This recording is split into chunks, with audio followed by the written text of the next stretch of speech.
interoperabilidad y gestión de código. ¿Cómo se gestiona el código en la interoperabilidad? Bueno, y bueno, lo último de todo, que soy Rafael del Río, ya muchos me conocéis, y nada, hoy no vamos a ver Java ni Java 8, así que lo siento por los que estuvieran entusiasmados por ahí. Bueno, os voy a comentar qué es interoperabilidad. ¿Qué significa esa palabreja, ¿no? Que está ahí, interoperabilidad? ¿Qué significa? Bueno, la interoperabilidad es en sí el intercambio de mensajes entre dos aplicaciones. Imagínense que tenemos un sistema. Yo de hecho luego voy a poner el ejemplo en el sistema en el Servicio Andaluz de Salud, que se llama Diraya, el sistema que utiliza el Servicio Andaluz de Salud. ¿Qué es la interoperabilidad? La interoperabilidad es, si tenemos varias aplicaciones, cómo se conectan estas aplicaciones entre sí, es decir, cómo se envían los mensajes, cómo se devuelven los datos, en qué formato, cuándo es válido, qué se devuelve una CK, qué se devuelve una bandeja, un flag, qué se devuelve. Entonces, la interoperabilidad no es en sí solo el intercambio de datos, sino cómo se hace y de qué manera. ¿Qué es lo que solemos tener en un sistema típico? Es que tenemos que aplicar interoperabilidad. Pues normalmente tenemos una serie de aplicaciones que suelen ser aplicaciones distribuidas. Ahora, si no, voy a hacer un gráfico en la pizarra. O bueno, creo que en nuestras transparencias posteriores tengo un gráfico en la que tenemos aplicaciones distribuidas, tenemos un ESB, un bus central, y tenemos otras aplicaciones distribuidas. La interoperabilidad se encarga de decir, oye, tú que estás aquí, ¿cómo te vas a comunicar con este que está aquí, con esta aplicación que está aquí? Y cuál es ese formato y todo. Como ya os he dicho, la interoperabilidad en sí, sobre todo, se encarga de eso, del envío de mensajería. Vamos a ver ahora lo que sería un esquema de una web tradicional, como puede ser una página web de una tienda, o lo que es en sí el esquema de un sistema que necesita usar interoperabilidad. Este es el esquema clásico, digamos, de un sistema web. Tenemos unos clientes, tenemos un servidor, tenemos una base de datos. Esto puede estar, esta capa del medio puede estar exactamente ahí, puede estar distribuida, puede estar separada en varios ordenadores, igual con la base de datos, pueden ser bases de datos distribuidas, pero en sí el esquema genérico es: tenemos una serie de clientes, tenemos un servidor y tenemos una base de datos. Ese es el esquema que nosotros trabajamos, el que estamos acostumbrados a ver. Vamos a ver ahora cuál es el esquema de un ESB o de una aplicación, ¿no? Como puede ser Diraya, que es el Sistema Andaluz de Salud, que necesita de interoperabilidad.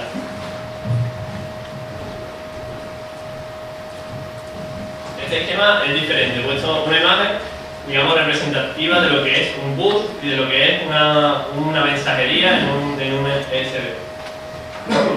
Tenemos aplicaciones que están distribuidas, que no se comunican con otras aplicaciones directamente. Las aplicaciones no se comunican entre sí directamente, sino que esta aplicación manda un mensaje al bus y este mensaje es el que se comunica con la otra aplicación. Esto se puede realizar de muchas maneras, porque además, no sé si lo recordáis, pero puede ser síncrono o puede ser asíncrono. ¿Qué significa esto? Pues significa que, por ejemplo, la aplicación A puede comunicarse con la aplicación B y esperar constantemente a que la aplicación B responda para dar a la aplicación A una respuesta, digamos, al cliente. Imagínense, por ejemplo, que yo tengo un paciente que se ha hecho una prueba en el Virgen del Rocío y tengo que mandar la prueba a otro hospital. Pues esa prueba puedo decir, oye, te la mando y me estás comprobando constantemente que sí se ha mandado, que sí ha llegado y tal. Y hasta que no se haya llegado y no haya vuelto una ACK del sistema destino, no sirve. Te bloquea el ordenador, tal, y hasta que no te llega la respuesta ACK, pues no puedes seguir. ¿Cómo puede ser también? Puede ser asíncrono. Es decir, puedes enviar un mensaje, lo mandas aquí al bus. El bus ya te dice, oye, tu mensaje ha llegado, tu mensaje ha validado, tu mensaje es válido y estamos mandándolo. Entonces el bus te dice, te da una respuesta. Y esa respuesta, pues ya tú sigues ejecutando lo que tú quieras ejecutar. Pero si no se ha enviado todavía al destino. ¿Qué sucede? Ahora el bus ya es cuestión suya de hacer llegar ese mensaje al destino. ¿Cómo lo hace? Bueno, si imagínense que el destino está parado, pues bueno, sigue intentando hasta que el destino lo lancen otra vez y funcione de nuevo y tal. Entonces, digamos que ya es el bus el que se encarga de encolar los mensajes, de hacerlos llegar y de recibir también la respuesta, si hay respuesta del destino. Lo ideal sería que fueran todos asíncronos, de manera que digamos las aplicaciones pudieran funcionar mejor de manera intrínseca y que esa responsabilidad se la dejasen sobre todo al bus, que es el que se tiene que encargar, digamos, de ese lanzamiento, de esas colas y demás.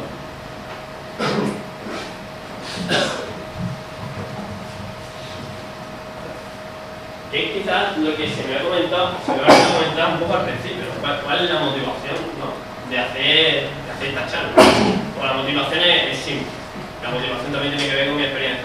Mi experiencia significa que yo aquí en la carrera nunca he visto que es interoperabilidad, nunca he visto que es un sistema basado en este tipo de envío de mensajes, un sistema basado en mensajes síncronos, mensajes asíncronos, no sabía qué era. Entonces, cuando yo llegué allí a mi puesto de trabajo, que es en el que estoy ahora mismo, los primeros días simplemente los dedicaba a enterarme de cómo funcionaba esto. Por ejemplo, qué era un servicio SOA, qué era el protocolo SOA, y que era un EDD, Event Driven, un sistema dirigido por eventos, no recuerdo la otra sigla.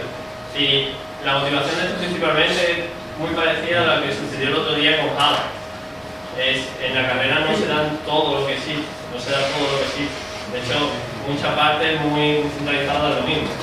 Entonces, con esta charla yo intento que bueno, cuando termine esta charla os vayáis contentos, que os tengáis la sensación de que habéis aprendido algo y de que sabéis algo más.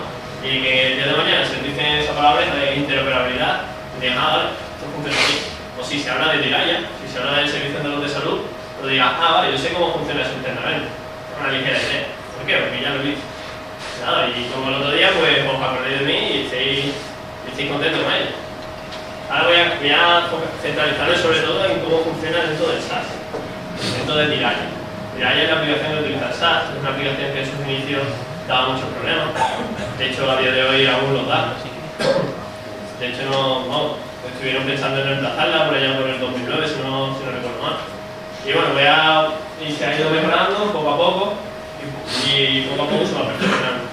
Aquí hay un problema fundamental en el tema de la salud, en el tema del sistema de salud, y es que cuando un paciente estaba aquí en Andalucía y se iba a otra comunidad autónoma, teníamos un problema con el envío de esos datos. ¿Cómo se enviaban esos datos? ¿Cómo se enviaban el historial clínico de ese paciente? Esto se ha ido corrigiendo con el tiempo. Ya digamos que el sistema funciona de una manera tal que así.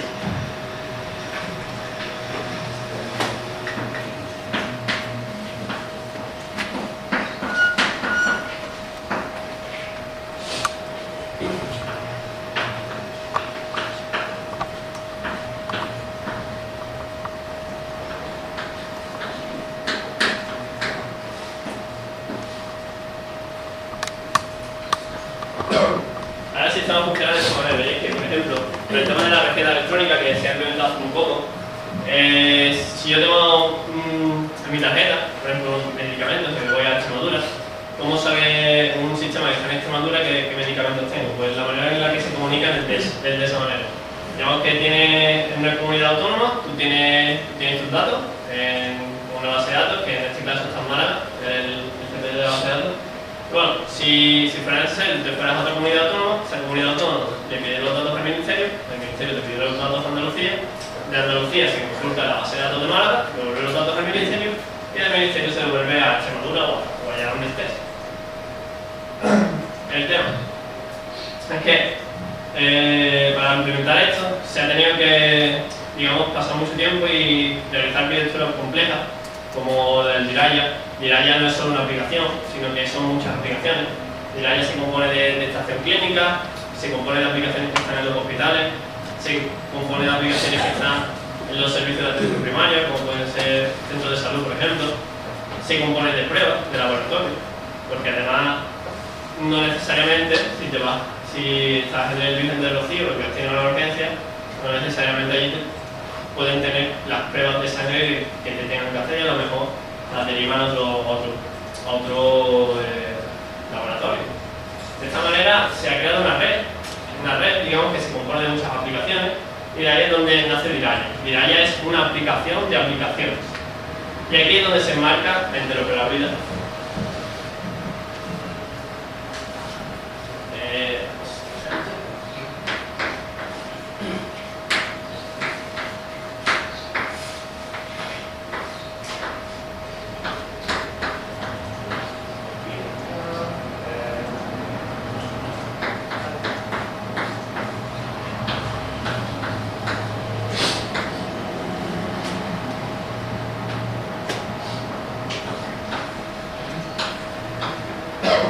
Diraya es una aplicación que se compone de muchas cosas. Por ejemplo, he puesto EC, que es estación clínica, y AH, que son las áreas hospitalarias.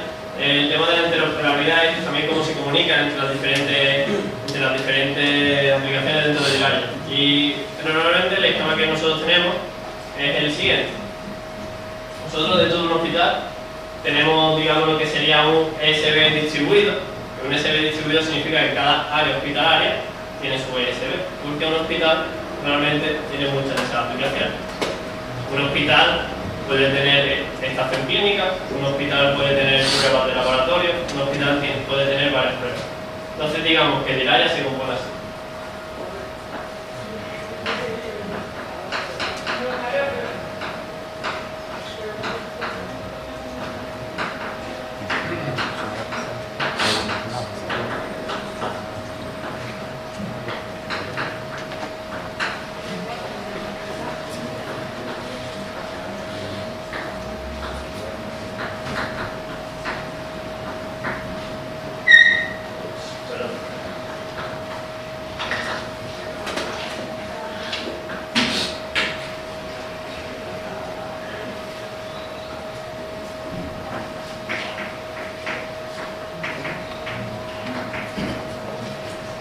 El esquema que tenemos nosotros aquí en Andalucía es algo parecido a esto. No sé si lo cogerá la cámara o no sé si os lo estoy quitando por ponerme delante, pero bueno, os lo explico así un poco para que lo entendáis. Digamos que tenemos un área hospitalaria, un hospital. Y ese hospital tiene muchas aplicaciones internas. Esas aplicaciones internas se comunican con un USB distribuido. Las aplicaciones internas no se comunican entre sí, como puede ser en el dibujo. Y si ahora un hospital le pide información a otro hospital, sucede esto. El hospital se comunica con el USB centralizado, este con el USB distribuido, y este con las diferentes aplicaciones que le hagan falta. También puede haber sistemas externos. Por ejemplo, Hacienda no forma parte del sistema andaluz de salud. Entonces, por ejemplo, cuando un hospital se tiene que comunicar con Hacienda por cualquier motivo, también lo realiza a través del USB centralizado, pero esto ya no tiene un USB distribuido, sino que directamente se comunica con la aplicación en sí. ¿Qué es HL7? ¿Qué es esta palabra que está aquí? Bueno, HL7 significa Health Level 7 y es el formato de los mensajes que se mandan. Pues si tenéis curiosidad, en sanidad nosotros mandamos los formatos de los mensajes de formato XML. Y Health Level 7 lo que te da es cómo se hacen esos formatos, esos documentos XML. Y dice, por ejemplo, bueno, tienen que tener el nodo cabecera debe de ser de esta manera. Luego tienen que aparecer estos campos. Entonces te da unas pautas de manera que sea homogéneo la forma en la que se comunica. ¿Qué pasa? Que además tenemos documentos XSD y documentos XSLT. No sé si lo sabéis ya o si lo habéis utilizado. Pero los documentos XSD sobre todo los utilizamos para validar documentos HL7. ¿Qué quiere decir esto? Que por ejemplo, si un documento HL7 por cualquier motivo viene mal, porque se haya mandado con campos incorrectos, por cualquier motivo, pues se hace una validación con un documento XSD y ese documento te dice, oye, pues este campo está mal. Entonces de esta manera se controla también el flujo. Y con XSLT, que también os sonará, o quizás os suene, quizás no, son documentos de estilo de XML. Y lo que se hace también es una comprobación a lo parecida, porque por ejemplo con XSLT tú puedes hacer un campo, por ejemplo, si tiene un nodo MSH, por ejemplo, MSH es un tipo de nodo que se utiliza en HL7. Entonces con él, si realizas un campo, puedes decir, oye, pues tiene 3 nodos MSH. Eso es correcto, eso es incorrecto. De esta manera puedes transformar este XML inicial y luego este XML está mal y se tiene que repetir la petición o lo que sea y se realiza. Y así un poco, digamos, que esta es la introducción, o para que aprendáis un poquito de qué es interoperabilidad, pero esto es lo que me da pie a introducir lo siguiente, que es, digamos, interoperabilidad en esta asignatura. ¿Esta asignatura de qué va? La asignatura va de GT, va de gestión de código. GT es de cómo se gestiona el código y en el caso este, interoperabilidad, que ya os digo, lo comento también para que os suenen un poquito algunos conceptos, que os venga bien, seguro que para venir bien. Interoperabilidad es un poco diferente. ¿Por qué es un poco diferente? Pues ahora, resulta que cuando nos enfrentamos al tema de desarrollo de clases, el tema es que tú vas desarrollando, pero resulta que estas aplicaciones, bueno, que ya están hechas aquí, estas aplicaciones pueden ser que utilicen versiones antiguas. ¿Qué sucede? Aquí tenemos un problema, y es que tú no puedes realizar cambios en una clase porque esta clase ya está usando una versión antigua. Ahí tienes dos soluciones. Bueno, ahí primero tienes un problema. Y el otro problema es con el problema de la tecnología. ¿Por qué? Porque nosotros en interoperabilidad estamos usando ahora mismo un sistema que no tiene control de versiones. No hay control de versiones. El control de versiones se hace a mano. ¿Qué significa que se hace a mano? Porque tú te coges tu archivo de código, tú con el Notepad tienes un plugin que es compare y tú lo comparas. Entonces, de esta manera vas viendo si hay cambios o no en el archivo. ¿Qué sucede? Es decir, estos problemas, que son problemas de tecnología, problemas de versiones antiguas, hace que la gestión de código aquí sea un poco diferente. ¿Cuál es una de las soluciones que se ha empleado? Pues una de ellas es versiones y revisiones. ¿Qué significa versiones y revisiones? Significa que si tú, por ejemplo, en esta aplicación de este hospital, puede ser meteorología, por ejemplo, están utilizando una clase, esa clase se marca como entregada. Esa clase está entregada y esa clase no se puede modificar. Si tú ahora quieres añadir una funcionalidad o quieres modificar esa clase, tienes que realizar el siguiente protocolo. Tienes que ver, como he dicho, que se está entregado o no, y luego tienes que realizar versiones o revisiones. ¿Qué significa una versión y qué significa una revisión? Una revisión es una versión que significa que se ha realizado un cambio a la clase que el sistema que esté utilizando la versión antigua no es compatible. Por ejemplo, si a un método le cambias el nombre. Si a un método le cambias el nombre, si ya en este hospital se está ejecutando con la versión antigua, no te va a funcionar la versión nueva. Entonces se crea la versión V2 o lo que sea y este hospital tiene que seguir ejecutando esa aplicación la versión antigua. ¿Qué es una revisión? Una revisión significa una modificación de códigos que una versión que está en producción quizás o puede seguir funcionando con dudas y simplemente se ha cambiado la funcionalidad un poco. Por ejemplo, se ha añadido un nuevo argumento. Si se ha añadido un nuevo argumento, si este es opcional, por ejemplo, porque bueno, se diga si viene ese argumento, pues hazme la comprobación, pero si no viene no pasa nada. De esa manera sería la revisión, porque si ya se está ejecutando se podría actualizar, pero tienes que nombrarla porque se ha cambiado el código. De manera que tienes ahí ya la clase original, que es la que se está ejecutando, y la revisión que es compatible con lo que se está ejecutando previamente. ¿Y qué más? Bueno, pues lo que también se usa, como son clases que no tienen un repositorio fijo, se puede usar cualquier cosa. Por ejemplo, Git, se puede usar Subversion, pero en realidad como texto plano. No se puede utilizar como gestor de código, sino que tienes que hacer las comparaciones un tanto diferentes. Porque no lo he comentado, pero se utiliza Ensemble. Ensemble de InterSystem, como la aplicación de integración de código. Y Ensemble InterSystem no se mide como puede ser Eclipse, ni tampoco te genera archivos que puedan ser fácilmente revisables, como puede ser un .a, que genera archivos diferentes. Entonces, yo os comento que el sistema de control de versiones es un tanto particular.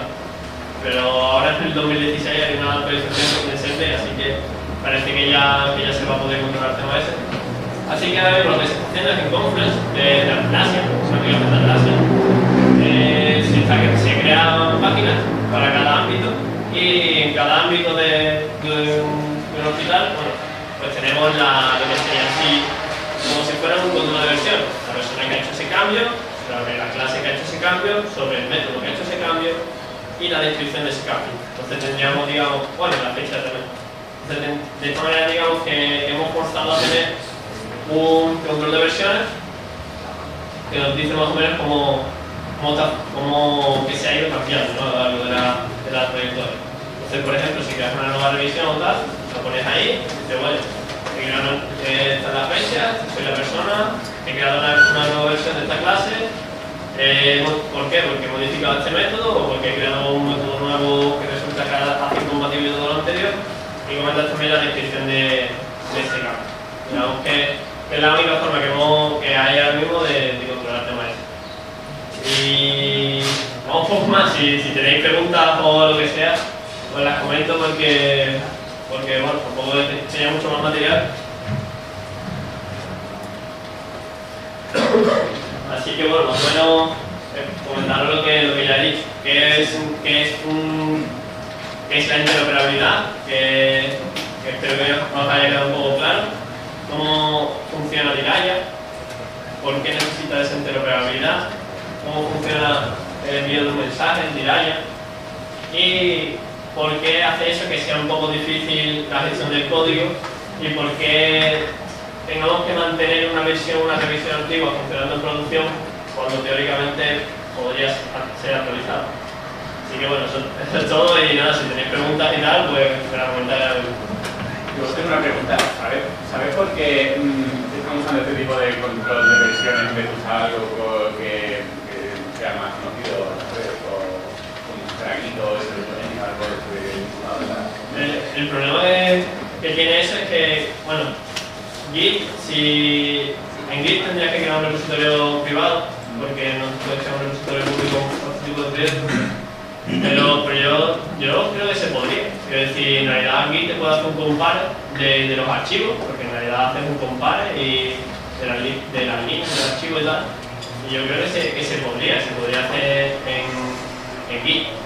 En SVN en realidad no te aporta tanto, sería como un Dropbox, en realidad, básicamente, porque básicamente subo archivos y tal. Yo te digo que el problema de Ensemble no te trae ninguna facilidad para incluir nada que se conecte con el repositorio. Es una herramienta un tanto particular para desarrollar.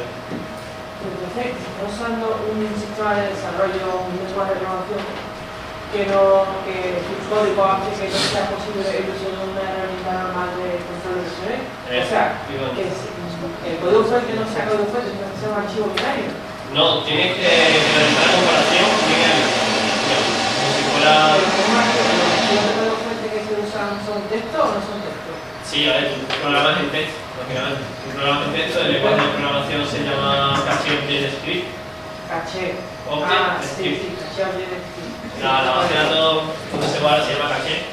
Sí, y no, el tema es que como no lo tienes implementado, lo tienes que implementar por tu cuenta. Lo tienes que implementar, por ejemplo, con lo que he dicho, usamos Notepad, con un plugin que se llama Compare para hacer la comparación. Y luego hacemos las subidas a Confluence, que es donde, digamos, haría el papel, ¿no? de repositorios.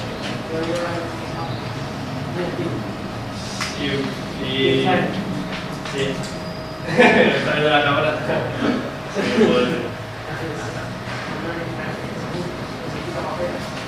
Sí. Sí, tenía una otra mención. Además, en Cache Object Script, el código te sale como sus colorines. Es curioso porque como, no sé, como cada palabra tiene un color diferente y es un poco particular el tipo de código que sale ahí. Bueno, no sé si tenéis... Tengo una duda, entre las aplicaciones y los SB, ¿cómo se comunican exactamente? ¿Tienen algún tipo de...? Sí, es decir, lo que se manda de una aplicación al SB es un mensaje HL7.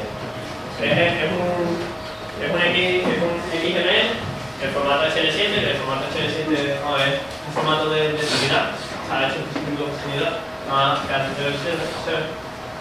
Y el SB también se comunica con esto con XML. Si tú quisieras, por ejemplo, mandar datos pesados como para hacer todo el historial de un paciente, ya no se manda un XML, sino se manda otro tipo de mensaje que está preparado para ello.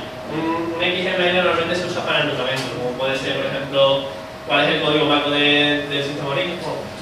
Algunos datos que son más que nada para enrutamiento y poco más. Y de qué tipo, por ejemplo, si te estoy haciendo una petición de baja, si estoy haciendo una petición de alta, si estoy pidiendo una prueba de sangre o lo que fuera. Es decir, se hace como para enrutamiento, no se hace con un fin de pasar datos gordos. Para pasar datos gordos se utiliza otro tipo de mensajería que ahora mismo no recuerdo cómo se llama, pero se utiliza otro tipo de mensajería, se utiliza XML como tal. Sí. ¿Alguna duda más? Sí. Bueno, primero, gracias por haber accedido a apagar el fuego de que no hubiera nada. Aunque yo cuando he vuelto digo, otra vez tú, ya has oído mucho a la TIC, ya me he enterado que teníais un problema. Entonces, lo que voy a comentar no es para criticar de la charla, porque si me has tenido hermano de eso, sino para aclarar algunas cosillas, algunos conceptos que has dicho que creo que estamos a tiempo de aclarar. El primero es que me ha extrañado que digas que no habéis visto nada de interoperabilidad en la carrera. Por eso no nos acordemos, pero hasta lo que yo sé, en ICE se ven este tipo de cosas, se ve SOA, se ve REST, creo, realmente no sé. Y muchas de servicios son.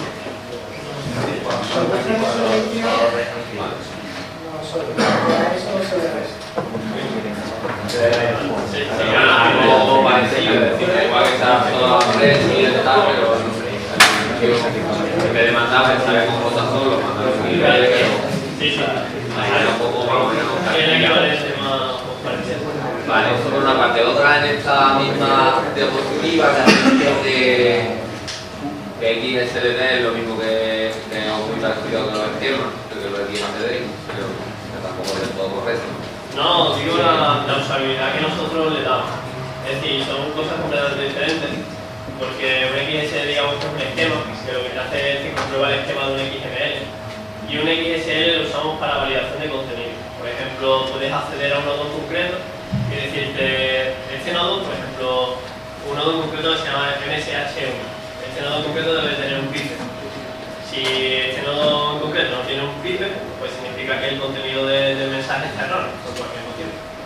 Me extraña que lo uséis para eso, yo creo que para eso se utilizan los esquemas. Un esquema es como una plantilla que tiene que seguir un documento XML. Sí, para comprobar si sigue ese esquema, utilizan los esquemas. Entonces, si la podemos meter en los XSLT, transformar, es para transformar. Sí, transforma un XML o en otro XML o en texto plano. Lo que se hace es que, por ejemplo, este XML se recibe y se hace una comprobación. Si esa comprobación por ejemplo, falla alguna, por ejemplo esa de que el MSH1 no tenga un pipe, lo que se hace es que se genera otro XML que tiene una estructura de error, es decir, que tiene un nodo RR. Vale. Yo creo que la comprobación se hace con el esquema y lo que hace después es transformarlo en el error. Sí, la comprobación se hace con rutas XPath. Sí, se hace con XPath. Se hace con un nodo XML. Por ejemplo, ando un go y ya le pasas una ruta XPath.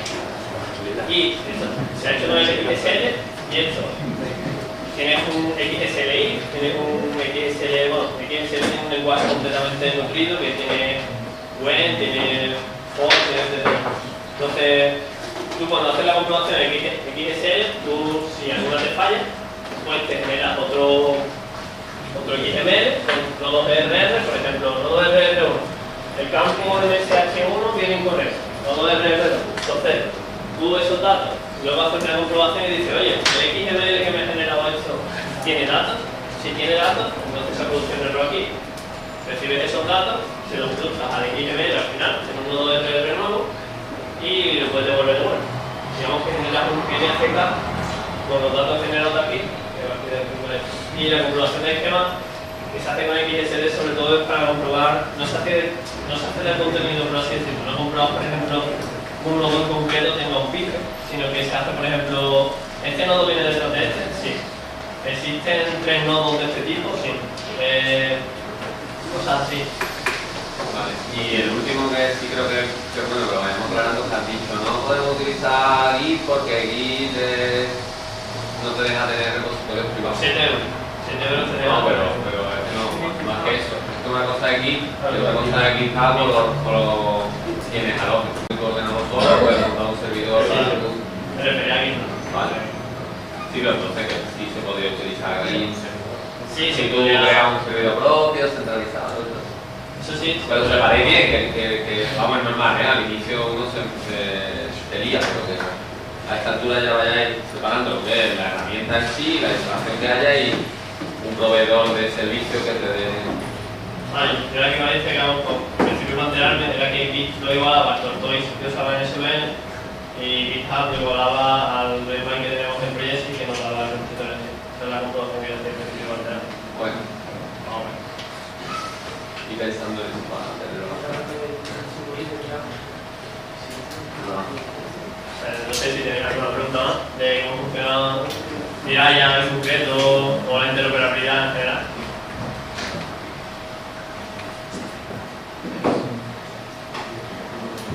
Pues nada, pues esto es todo. Espero que hayáis aprendido algo de hoy.